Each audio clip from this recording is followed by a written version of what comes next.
ರಸ್ತೆಯಲ್ಲಿ ಮಾವಿನ ಹಣ್ಣುಗಳನ್ನು ಸುರಿದು ಆಕ್ರೋಶ ಹೊರಹಾಕುತ್ತಿರುವ ಮಾವು ಬೆಳೆಗಾರರು ಮಾವಿನ ಹಣ್ಣಿಗೆ ಬೆಂಬಲ ಬೆಲೆ ನೀಡಬೇಕೆಂದು ರಸ್ತೆ ಬಂದ್ ಮಾಡಿ ಸರ್ಕಾರದ ವಿರುದ್ಧ ಘೋಷಣೆ ಕೂಗುತ್ತಿರುವ ಹೋರಾಟಗಾರರು, ಮತ್ತೊಂದೆಡೆ ಬಂದ್ ಹಿನ್ನೆಲೆಯಲ್ಲಿ ಅಂಗಡಿ ಮುಂಗಟ್ಟುಗಳು ಮುಚ್ಚಿ ರಸ್ತೆಗಳಲ್ಲಿ ಸಾಲುಗಟ್ಟಿ ನಿಂತಿರುವ ವಾಹನಗಳು, ಈ ಎಲ್ಲಾ ದೃಶ್ಯಗಳು ಮಾವಿನ ತವರು ಶ್ರೀನಿವಾಸಪುರದಲ್ಲಿ ಕಂಡುಬಂದವು. ವರ್ಷಕ್ಕೊಂದೇ ಬೆಳೆ ಹಣ್ಣುಗಳ ರಾಜ ಮಾವಿನ ಹಣ್ಣಿಗೆ ಈ ವರ್ಷ ತೀವ್ರವಾಗಿ ಬೆಲೆ ಕುಸಿತ ಕಂಡಿದೆ. ಈ ಹಿನ್ನೆಲೆಯಲ್ಲಿ ಶ್ರೀನಿವಾಸಪುರ ಮಾವು ಬೆಳೆಗಾರರಿಂದ ಮಾವಿನ ಹಣ್ಣಿಗೆ ಸರ್ಕಾರ ಬೆಂಬಲ ಬೆಲೆ ಘೋಷಣೆ ಮಾಡಬೇಕೆಂದು ಆಗ್ರಹಿಸಿ ಕಳೆದ 10 ದಿನಗಳಿಂದ ವಿವಿಧ ಹೋರಾಟಗಳನ್ನು ಮಾಡಿದ್ರು. ರೈತರ ಹೋರಾಟಗಳಿಗೆ ಸರ್ಕಾರ ಯಾವುದೇ ಸ್ಪಂದನೆ ನೀಡದ ಹಿನ್ನೆಲೆ ಇಂದು ಶ್ರೀನಿವಾಸಪುರ ಬಂದ್ಗೆ ಕರೆ ನೀಡಿದ್ರು. ಈ ಹಿನ್ನೆಲೆ ಇಂದು ಬೆಳಿಗ್ಗೆ 6 ಗಂಟೆಯಿಂದಲೇ ಶ್ರೀನಿವಾಸಪುರ ತಾಲೂಕು ಸಂಪೂರ್ಣ ಬಂದ್ ಆಗಿತ್ತು. ಮಾವು ಬೆಳೆಗಾರರ ಸಂಘದ ಜೊತೆಗೆ ಪ್ರಾಂತ ರೈತ ಸಂಘ, ಸಿಪಿಎಂ, ರೈತ ಸಂಘ, ಬಿಜೆಪಿ, ಜೆಡಿಎಸ್ ಪಕ್ಷಗಳು ಹೋರಾಟಕ್ಕೆ ಬೆಂಬಲ ಸೂಚಿಸಿದ್ದವು. ಬೆಳಗ್ಗೆಯಿಂದಲೂ ಅಂಗಡಿ ಮುಂಗಟ್ಟು, ವಾಹನ ಸಂಚಾರ, ಶಾಲಾ ಕಾಲೇಜುಗಳು ಎಲ್ಲವೂ ಬಂದ್ ಆಗಿದ್ದವು. ಹೋರಾಟಗಾರರು ಶ್ರೀನಿವಾಸಪುರದ ಇಂದಿರಾ ಭವನ್ ಸರ್ಕಲ್ನ ರಸ್ತೆಯಲ್ಲಿ ಮಾವಿನ ಹಣ್ಣನ್ನು ಸುರಿದು ಹೋರಾಟಗಾರರು ಪ್ರತಿಭಟನೆ ಆರಂಭಿಸಿದರು. ಶ್ರೀನಿವಾಸಪುರದ ಎಲ್ಲ ಮುಖ್ಯ ರಸ್ತೆಗಳಲ್ಲೂ ಮಾವಿನ ಹಣ್ಣನ್ನು ಸುರಿದು ಬಂದ್ ಮಾಡಿ ಆಕ್ರೋಶ ಹೊರಹಾಕಿದರು. ಸರ್ಕಾರ ಆಂಧ್ರದ ರೀತಿಯಲ್ಲಿ ನಮಗೂ ಬೆಂಬಲ ಬೆಲೆ ಘೋಷಣೆ ಮಾಡುವಂತೆ ಒತ್ತಾಯಿಸಿದರು. ಜಿಲ್ಲಾ ಉಸ್ತುವಾರಿ ಸಚಿವರು ಹಾಗೂ ಜಿಲ್ಲಾಧಿಕಾರಿಗಳು ಸ್ಥಳಕ್ಕೆ ಬಂದು ಸಮಸ್ಯೆ ಆಲಿಸುವವರೆಗೂ ಹೋರಾಟ ಕೈಬಿಡುವುದಿಲ್ಲ ಎಂದು ಪಟ್ಟು ಹಿಡಿದರು. ಈ ವೇಳೆ ಸ್ಥಳಕ್ಕೆ ಬಂದ ಜಿಲ್ಲಾಧಿಕಾರಿ ಎಂಆರ್ ರವಿ ಹಾಗೂ ಎಸ್ಪಿ ನಿಖಿಲ್ ರೈತರ ಮನವೊಲಿಸುವ ಪ್ರಯತ್ನ ಮಾಡಿದರು. ಸತತ 1 ಗಂಟೆ ರೈತರೊಂದಿಗೆ ಮಾತುಕತೆ ನಡೆಸಿದ ಜಿಲ್ಲಾಡಳಿತ ನಾಳೆ ಜಿಲ್ಲಾ ಉಸ್ತುವಾರಿ ಸಚಿವರ ಬಳಿಗೆ ನಿಯೋಗ ಕರೆದುಕೊಂಡು ಹೋಗಿ ಸರ್ಕಾರದೊಂದಿಗೆ ಚರ್ಚಿಸುವುದಾಗಿ, ರಾಜ್ಯದ ಜ್ಯೂಸ್ ಫ್ಯಾಕ್ಟರಿಗಳೊಂದಿಗೆ ಮಾತುಕತೆ ನಡೆಸಿ ಶ್ರೀನಿವಾಸಪುರ ರೈತರು ಬೆಳೆದಿರುವ ತೋತಾಪುರಿ ಹಣ್ಣುಗಳನ್ನು ಖರೀದಿ ಮಾಡಲು ಸೂಚಿಸುವುದಾಗಿ ತಿಳಿಸಿದರು. ಈ ವೇಳೆ ಅಧಿಕಾರಿಗಳು ನೀಡಿದ ಭರವಸೆ ಹಿನ್ನೆಲೆ ಪ್ರತಿಭಟನೆಯನ್ನು ತಾತ್ಕಾಲಿಕವಾಗಿ ಕೈಬಿಡಲಾಯಿತು. ಶ್ರೀನಿವಾಸಪುರ ಮಾವು ಬೆಳೆಗಾರರ ಸಂಘದವರು ಬೆಳಿಗ್ಗೆಯಿಂದ ಶ್ರೀನಿವಾಸಪುರ ಬಂದ್ ಕಾರ್ಯಕ್ರಮವನ್ನು ಹಮ್ಮಿಕೊಂಡಿದ್ರು. ಇವತ್ತಿನ ಈ ಬಂದ್ ಕಾರ್ಯಕ್ರಮ ಬೆಳಗ್ಗಿನಿಂದ ಅತ್ಯಂತ ಶಾಂತಿಯುತವಾಗಿ ನಮ್ಮ ರೈತರ ಸಹಕಾರದಿಂದ ನಡೆದಿದೆ.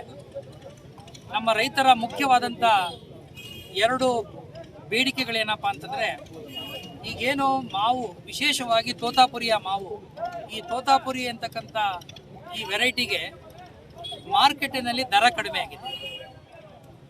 ಆ ಕಾರಣಕ್ಕಾಗಿ ಈ ತೋತಾಪುರಿ ವಿಶೇಷವಾಗಿ ಪ್ರೊಸೆಸಿಂಗ್ ಇಂಡಸ್ಟ್ರಿಗೆ, ಸಂಸ್ಕರಣಾ ಉದ್ಯಮಕ್ಕೆ ಮಾತ್ರ ಹೋಗೋದ್ರಿಂದ, ಅಂದರೆ ಜ್ಯೂಸ್ ಮಾಡಲಿಕ್ಕೆ ಹೋಗೋದ್ರಿಂದ ಕಂಪನಿಗಳಲ್ಲಿ ರೇಟ್ ನಮಗೆ ಕೊಡ್ತಾ ಇಲ್ಲ. ಆ ಕಾರಣಕ್ಕಾಗಿ ಒಂದು ಉತ್ತಮವಾದಂಥ ಬೆಲೆಯನ್ನು ಕೊಡಿಸಬೇಕು ಅನ್ನೋದು ರೈತರ ಮುಖ್ಯವಾದ ಒಂದು ಡಿಮ್ಯಾಂಡ್. ಈ ಬಗ್ಗೆ ಈಗ ಆಲ್ರೆಡಿ ನಾವು ಸರ್ಕಾರದ ಹಂತದಲ್ಲಿ ಮಾನ್ಯ ಮುಖ್ಯ ಕಾರ್ಯದರ್ಶಿಗಳು ಮತ್ತು ಎಲ್ಲ ಇಲಾಖೆ ಕಾರ್ಯದರ್ಶಿಗಳು ಒಂದು ಸಭೆಯನ್ನು ಮಾಡಿ ಮುಖ್ಯ ಕಾರ್ಯದರ್ಶಿಗಳು ನೀಡಿರ್ತಕ್ಕಂಥ ನಿರ್ದೇಶನ ಪ್ರಕಾರ ಇವತ್ತು ತೋಟಗಾರಿಕೆ ಇಲಾಖೆ ನಿರ್ದೇಶಕರು ನಮ್ಮ ರಾಜ್ಯದಲ್ಲಿರ್ತಕ್ಕಂಥ ಎಲ್ಲ ಸಂಸ್ಕರಣಾ ಉದ್ಯಮಿಗಳೊಂದಿಗೆ ಒಂದು ಸಭೆಯನ್ನು ಕೂಡ ಮಾಡಿ, ನಾನು ಆ ಸಭೆಯಲ್ಲಿ ಭಾಗವಹಿಸಿ ನಂತರ ಇಲ್ಲಿಗೆ ಬಂದದ್ದು. ಆ ಸಭೆಯಲ್ಲಿ ನಮ್ಮ ರಾಜ್ಯದ ಒಳಗಡೆ ಇರ್ತಕ್ಕಂಥ ಎಲ್ಲ ಸಂಸ್ಕರಣಾ ಘಟಕಗಳು ರೈತರ, ವಿಶೇಷವಾಗಿ ನಮ್ಮ ಶ್ರೀನಿವಾಸಪುರದ ತೋತಾಪುರಿಯನ್ನು ಅವರು ಖರೀದಿ ಮಾಡಬೇಕು ಮತ್ತು ಖರೀದಿ ಮಾಡೋ ವಿಚಾರದಲ್ಲಿ ಅವರು ಒಪ್ಪಿಕೊಂಡಿದ್ದಾರೆ. ಅವರಿರ್ತಕ್ಕಂಥ ಸಾಮರ್ಥ್ಯವನ್ನು ಸಂಪೂರ್ಣವಾಗಿ ಬಳಸ್ಕೋಬೇಕು ಅಂತ ನಾವು ಹೇಳಿದ್ದೇವೆ.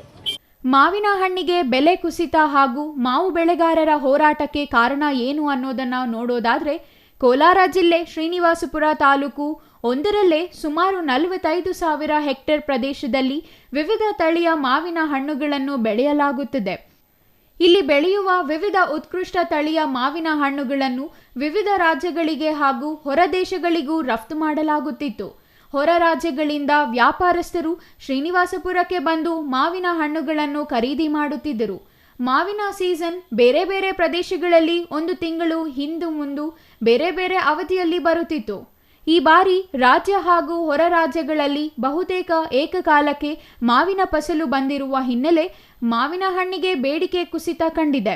ಅಲ್ಲದೆ ಜ್ಯೂಸ್ ಇಂಡಸ್ಟ್ರಿಗಳಿಂದಲೂ ಬೇಡಿಕೆ ಇಲ್ಲದ ಹಿನ್ನೆಲೆಯಲ್ಲಿ ಶ್ರೀನಿವಾಸಪುರದ ಮಾವಿನ ಹಣ್ಣಿಗೆ ಬೇಡಿಕೆ ಇಲ್ಲದೆ ಮಾವು ಬೆಳೆಗಾರರು ಪರದಾಡುವ ಸ್ಥಿತಿ ಇದೆ. ಇದರಿಂದ ಪಕ್ಕದ ಆಂಧ್ರ ಸರ್ಕಾರ ಮಾವು ಬೆಳೆಗಾರರಿಗೆ 4 ರೂಪಾಯಿ ಬೆಂಬಲ ಬೆಲೆ ಘೋಷಣೆ ಮಾಡಿದ ಹಿನ್ನೆಲೆ ರಾಜ್ಯದಲ್ಲೂ ಬೆಂಬಲ ಬೆಲೆ ಘೋಷಣೆಗೆ ಪಟ್ಟು ಹಿಡಿದು ಇಂದು ಶ್ರೀನಿವಾಸಪುರ ಬಂದ್ ಮಾಡಿ ಹೋರಾಟಕ್ಕಿಳಿಯಲಾಗಿತ್ತು. ಸದ್ಯ ಮಾವು ಬೆಳೆಗಾರರ ಬೇಡಿಕೆ ಸರ್ಕಾರದ ಗಮನಕ್ಕೆ ತಂದಿದ್ದು, ಶೀಘ್ರವಾಗಿ ಸರ್ಕಾರದ ಹಂತದಲ್ಲಿ ಚರ್ಚಿಸಿ ಬೇಡಿಕೆ ಈಡೇರಿಸುವ ಭರವಸೆ ನೀಡಿದ ಹಿನ್ನೆಲೆಯಲ್ಲಿ ಬಂದ್ ಕೈಬಿಡಲಾಗಿದೆ. ಅವರ ಸಮ್ಮುಖದಲ್ಲಿ ಅವರು ಕೋಲಾರಲ್ಲಿ ಡೆಲಿಗೇಷನ್ ಮಾಡಿಸಾರೋ ಇಲ್ಲ ಬೆಂಗಳೂರಿಗೆ ವಿಧಾನಸೌಧಕ್ಕೆ ಡೆಲಿಗೇಷನ್ ಮಾಡಿಸ್ಕೊಂಡು ನಮ್ಮನ್ನು ಕರ್ಕೊಂಡು ಹೋಗ್ತೀವಿ ಅಂತ ಹೇಳಿದರೆ ಅವರೇ ಖುದ್ದು ಕರ್ಕೊಂಡು ಹೋಗಿ ನಮಗೆ ಬೆಂಬಲ ಬೆಲೆ ಕೊಡ್ತೀವಿ ಅಂತೇಳಿ ವಿಶ್ವಾಸ ತುಂಬಿದ್ದಾರೆ. ಆದ್ದರಿಂದ ಈ ಬಂದನ್ನು ಕೈ ಬಿಡ್ತಾ ಇದ್ದೀವಿ. ನಾಳೆ ಅಥವಾ ನಾಳೆದ್ದು ಬೆಳಗ್ಗೆ 9:30ವರೆಗೂ ಕಾಲಾವಕಾಶ. ಅವರೇನಾದರೂ ಅಷ್ಟರೊಳಗೆ ಡೆಲಿಗೇಷನ್ ಮಾಡಿ ನಮ್ಮನ್ನು ಕರ್ಕೊಂಡು ಹೋಗಿ ಅಥವಾ ಅವರು ಬೆಂಬಲ ಬೆಲೆ ಘೋಷಣೆ ಮಾಡದೇ ಇದ್ದ ಸರ್ಕಾರದಿಂದ ಘೋಷಣೆ ಮಾಡದೇ ಇದ್ದ ಪಕ್ಷದಲ್ಲಿ ಕೋಲಾರ ಜಿಲ್ಲೆಯಾದ್ಯಂತ ಹೈವೇಗಳನ್ನು ಸೇರಿಸಿ ಬಂದ್ ಮಾಡ್ತೇವೆ. ಅದಕ್ಕೆ ಜಿಲ್ಲಾಧಿಕಾರಿಗಳು ಮತ್ತು ಜಿಲ್ಲಾ ವರಿಷ್ಠಾಧಿಕಾರಿಗಳು ಕೂಡ ನಮಗೆ ಬೆಂಬಲ ಸೂಚಿಸಬೇಕು, ಯಾವುದಕ್ಕೂ ನಮಗೆ ತೊಂದರೆ ಮಾಡಬಾರ್ದು ಅಂತೇಳಿ ಅವ್ರ ಸಮ್ಮುಖದಲ್ಲಿ ಅವ್ರಿಗೆ ಹೇಳಿದ್ದೀವಿ. ಅವರು ಸಹ ಇಲ್ಲ ಅಷ್ಟು ಕೆಲಸಕ್ಕೆ ನಾವು ಬಿಡೋದಿಲ್ಲ, ನಿಮ್ಗೆ ಬೆಂಬಲ ಬೆಲೆ 2 ದಿನದೊಳಗಡೆ ಘೋಷಣೆ ಮಾಡಿಸ್ತೀವಿ ಅಂತೇಳಿ ವಿಶ್ವಾಸ ತುಂಬಿದ್ದಾರೆ. ಆದ್ದರಿಂದ ನಾವು ಇವತ್ತು ಈ ಬಂದನ್ನು ವಾಪಸ್ ತಗೊಳ್ತಾ ಇದ್ದೀವಿ. ಎಲ್ಲರಿಗೂ ಧನ್ಯವಾದ. ಒಂದು ವೇಳೆ ಸರ್ಕಾರ 1-2 ದಿನದಲ್ಲಿ ಮಾವು ಬೆಳೆಗಾರರ ಸಮಸ್ಯೆ ಬಗೆಹರಿಸದೆ ಹೋದಲ್ಲಿ ಉಗ್ರ ಹೋರಾಟದ ಎಚ್ಚರಿಕೆ ನೀಡಲಾಗಿದೆ. ಒಟ್ಟಾರೆ ಹಣ್ಣುಗಳ ರಾಜ ಮಾವಿನ ಹಣ್ಣಿಗೆ ಬೆಲೆ ಕುಸಿತ ಕಂಡಿರುವುದು ಮಾವು ಬೆಳೆಗಾರರಲ್ಲಿ ಆತಂಕಕ್ಕೆ ಕಾರಣವಾಗಿದೆ. ವರ್ಷಕ್ಕೊಂದು ಬೆಳೆ ಮಾವಿನ ಹಣ್ಣಿನಲ್ಲಿ ಬದುಕು ಕಟ್ಟಿಕೊಳ್ಳುವ ರೈತರು ಬೆಲೆ ಕುಸಿತದಿಂದ ಕಂಗಾಲಾಗಿದ್ದು, ಸರ್ಕಾರ ಮಾವು ಬೆಳೆಗಾರರ ನೆರವಿಗೆ ನಿಲ್ಲಬೇಕು ಅನ್ನೋ ಆಕ್ರೋಶ ಕೂಗು ಮಾವು ಬೆಳೆಗಾರರದ್ದು. Chandrashekar, CTV news, Srinivaspur.